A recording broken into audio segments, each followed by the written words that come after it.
I just found. What? It's on the table. Oh, okay. The long birthday's coming up. I figured we should pick out some pictures. Okay. Wow, I haven't seen this one in a long time. What's on here? 1992. 1992? Wow. No, that's what all the big hair and everything. Yeah.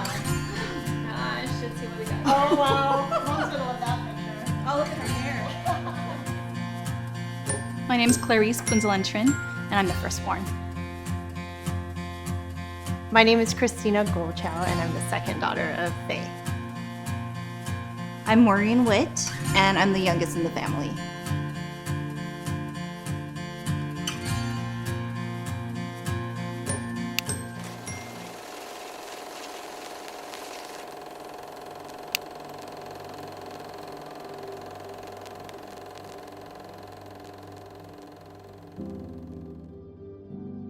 Hi, my name is Faye Odsigi Punsalan. I was born in Sibalom, Antique, Philippines on September 16, 1953. I am the ninth child among the 11 siblings. Growing up, we were really dirt poor. My parents, my nanay is a seamstress. She would stay up until 2 o'clock in the morning and sew some pants in exchange for food. My mom grew up in a poor family. She had 10 siblings, 11 including her. She didn't own very much clothes, nor did she own any shoes, I want to say. She would often tell us that she only had 2 pairs of dresses that she would wear. And even when she went to school, she did not own any books. She would just read books from the library and borrow from other people. Yeah. So my mother's upbringing, it was very humble. And she said that they kind of were nomads. They would move from house to house, and the houses that they lived in, the ground was dirt. They would sleep on mats. When it rained, there were holes in the ceiling. I come home to a house that is made of bamboo and nipa. Nipa is like a leaf coming from a coconut tree. And sometimes during typhoon, we can see heaven and earth, meaning there's holes on the roof and there's holes on the floor made of bamboo. So it would make the floor muddy. She had to walk to school. It sounds like that cliche of I walked, uphill both ways, but she literally walked like miles to school as a little kid. So she came from very humble beginnings. And my father was a farmer, and I did not realize how hard they work up until the time when I was about to pursue my college education. The one thing she always tells us is that she didn't work very much on the farm. She was very frail looking, she was anemic, and so her dad would often let her just sit aside and not do any of the hard work. But that's one of the things that she told us. So that's why she focused all of her attention on studying really hard in school, because that's something that she could do. She kind of stuck to herself. Her head was always in books, very studious, top of her class. I remember she specifically said that one time she even fought the teacher saying, "Hey, I got an A. So-and-so didn't get an A. I know I scored higher than him."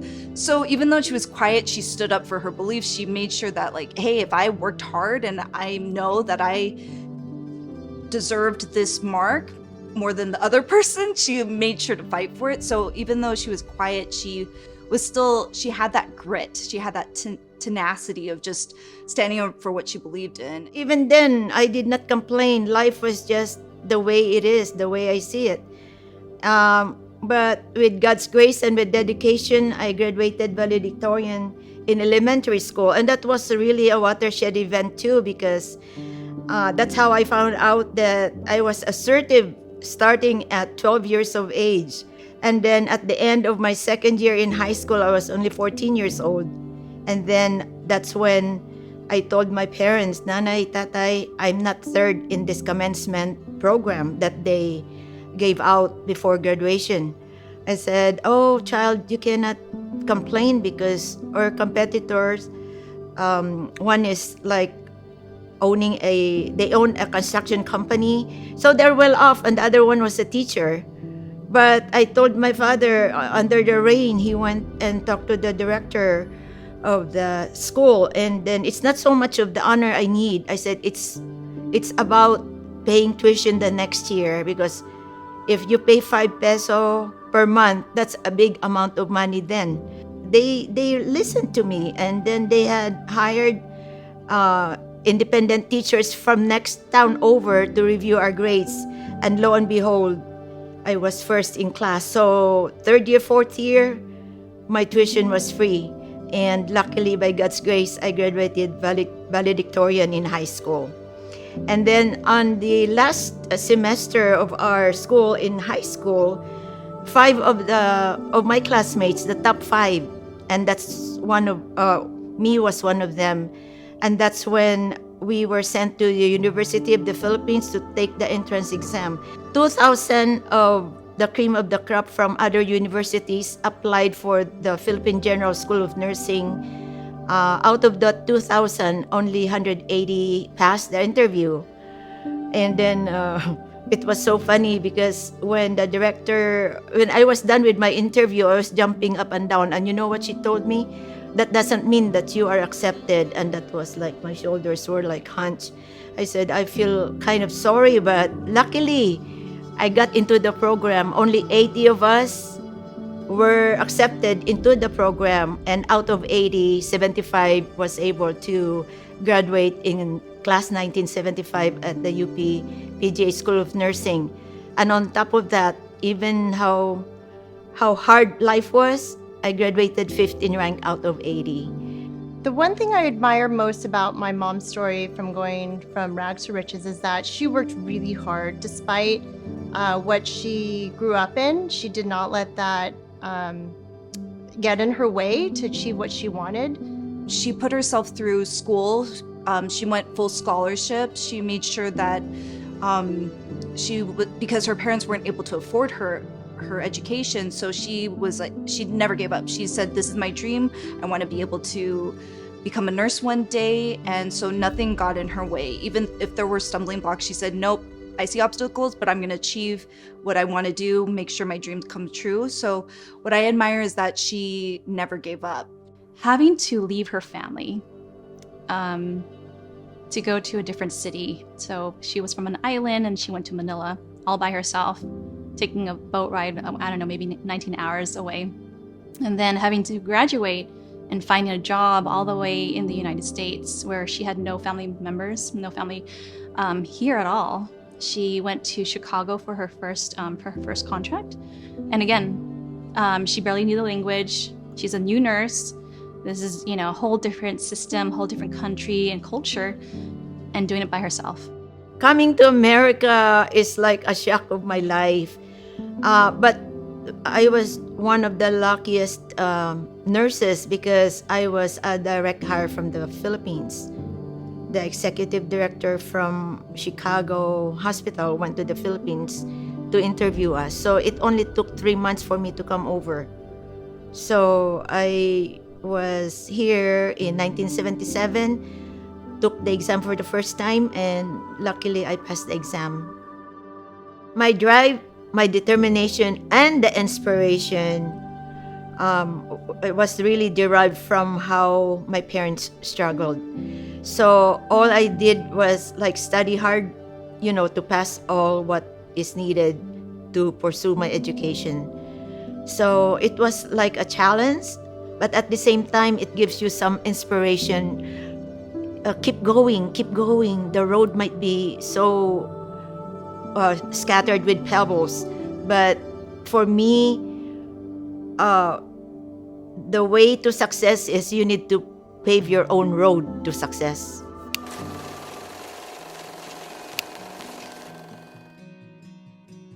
I met my husband at the post office in downtown Manila.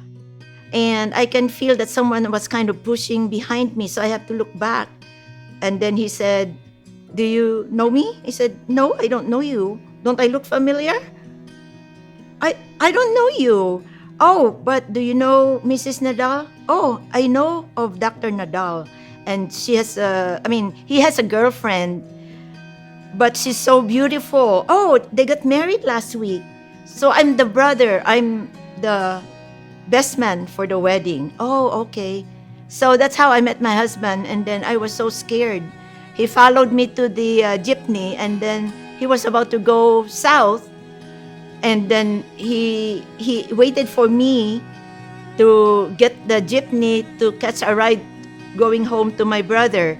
And he was climbing the jeepney. I said, "You cannot come with me. My parents, my nanay, tatay will kill me." No. I'm stopping by the Luneta Park because my dad's office is on Luneta Park. So that's how I met my husband. So we dated for 4 years. And then we got married in August 25, 1978. We have been married for almost 40 years.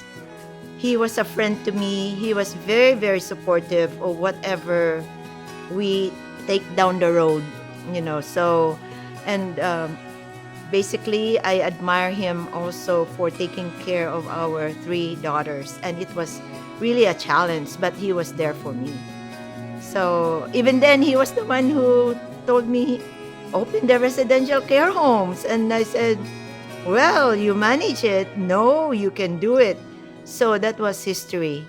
We have been in this business for residential care programming for almost 26 years.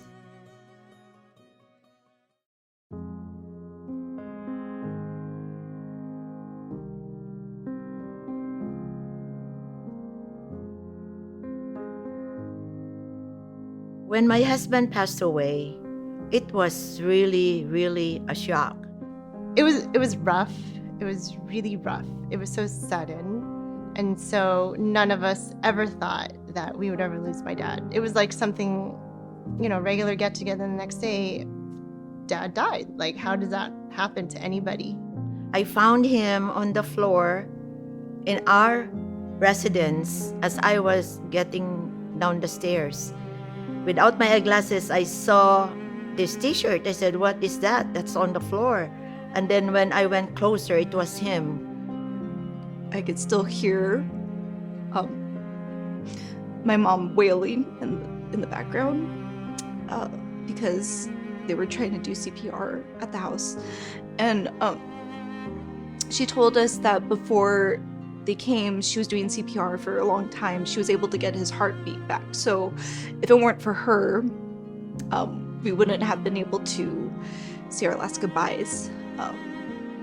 He was blue, and I had to resuscitate him for 7 minutes.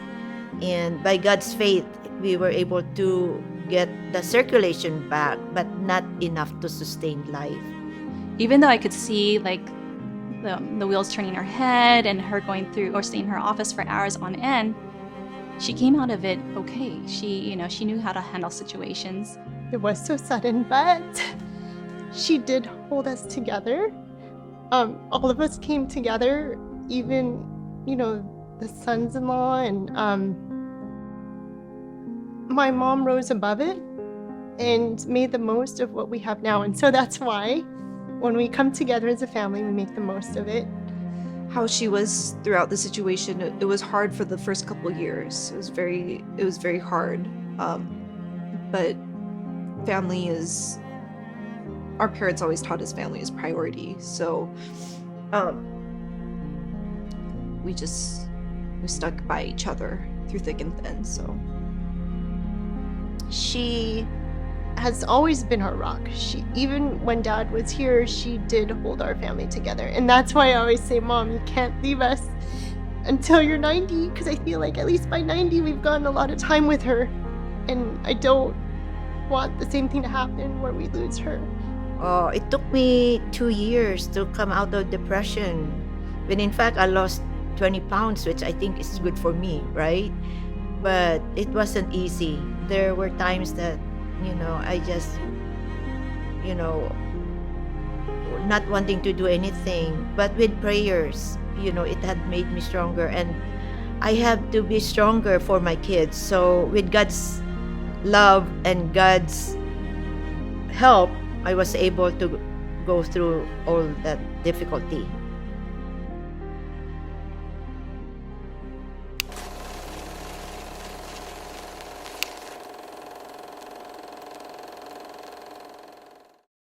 Being a mom to 3 wonderful girls was really a challenge, but at the same time, it gave us joy. And when I got pregnant with Clarice, that was an accident. And then with Christina, I remember going to the lab in Oakland, Providence Hospital to mention, and I go there every week to get my pregnancy test. I have to get a pregnancy test every week to make sure. And then one night, I came home crying. My husband said, "Why are you crying?" "Oh, I'm pregnant." "Why are you crying?" "Oh, because I'm pregnant." So it took 5 years before we got Maureen. That's another accident. First memory from what I remember was when, every summer she would take us swimming lessons because she never knew how to swim. But what was the favorite part of that is that I know she worked so hard to get us there. She comes home really late at night, but she gets us first thing in the morning to the swimming pool. And after spending 30 to 45 minutes of just swimming, we're hungry. We're so tired and hungry that she always has a bag of corn nuts for us to snack on. So that was like one of the best memories. So Mom always worked. She would work even like 16-hour shifts. So she wouldn't always make it to our games, but when she did, she was the one that you heard the loudest. She used to wear these like 2-inch heels, and she would you could hear her walking in, that little clicky clacky of the high heels. And when I went up to serve, she would be screaming at the top of her lungs and just banging on the bleachers with her high heels. And at the time I was so embarrassed, but looking back, like that was a vivid memory of like my mom, who worked so hard, was there for me, made time out of her day to come and support me and cheer on her kids. So she was always our biggest cheerleader. Even though she was exhausted herself, she made time for us, and that's probably my most vivid memory of her. The lessons I have taught our girls to do the best they can, and what has worked for me, and that is up until now, is when I was reminded of my high school teacher telling us in class, finish what you start. I can go on and on about what she's taught me, but the things that come to mind automatically are finish what you start. She says that almost everything. When you do a task, finish what you start. You'll feel more accomplished when you do something and you have a goal in mind and you finish it. One thing that she told me when I started my career as a nurse was that take care of these patients as if they're your family members, as if this is your Lola, your Lolo. And so that's kind of what I've carried on, to provide quality work for my patients, and then also to do things well for my kids and my husband and our family. But what I learned from her was just really just perseverance. She could take any situation and work herself through it and not have to panic. She knew the ins and outs of things and how to get to where she wants to get. And basically, everything that I do every single day, that phrase rings into my ear. So with that in mind, my children that has helped my children stay focused on what they're doing. But raising these 3 wonderful children, for me, this is the greatest investment of my husband and me. The way, the testimonies that you can get from other people, I think we can say that we raised them well. So, out of us siblings, I think my mom's favorite, I would say if I were to choose, it would be my Ate Clarice. I think because she's the oldest, she's definitely the first one to call if anything were to happen, anything emergency-wise. She calls her because I know she's responsible and she answers her phone. Out of all of us, I'm the favorite because I'm Isa. I'm number 1. My mom has told me that I'm her favorite. Okay, she'll like tuck me into bed and she'll be like, "You're my favorite. Don't tell the others, okay?" Oh, as far as favorite child, I cannot say that. They are equally important to me. They're equally valuable to me. And I love every inch of them, the 3 of them. If I can say happy birthday to my mom, I would just wish her a huge happy birthday. I am just so thankful for her and what she has accomplished, what she's done for us, what she sacrificed on those long shifts for us to go to a Christian school and to just provide for her family. Her and dad sacrificed a lot, their time, their energy, to give us the blessings that we have today. And even now, she still thinks of our family, even her apos. And so I'm just thankful for her and just meeting this milestone birthday. So I want to wish Mom a happy birthday. We are so thankful for you. You have no idea how much you mean to us. We cannot thank you enough for what you've done for not only our family, but for your family. We know that you have always been so generous with your time and with your care. We are ever so grateful. We are ever so blessed. You are our matriarch. You are who we look up to and who we admire. You have been the biggest support and the biggest cheerleader in all of our lives, and we're so blessed to be your family. I'm so thankful. I'm your favorite daughter, and I thank you for just. I'm so thankful you have another year. Here's to, 100 more years. I know that's not possible, but we love you so much, and we just want to wish you the best birthday. I want to wish her an amazing happy birthday. This is a great milestone to hit 70.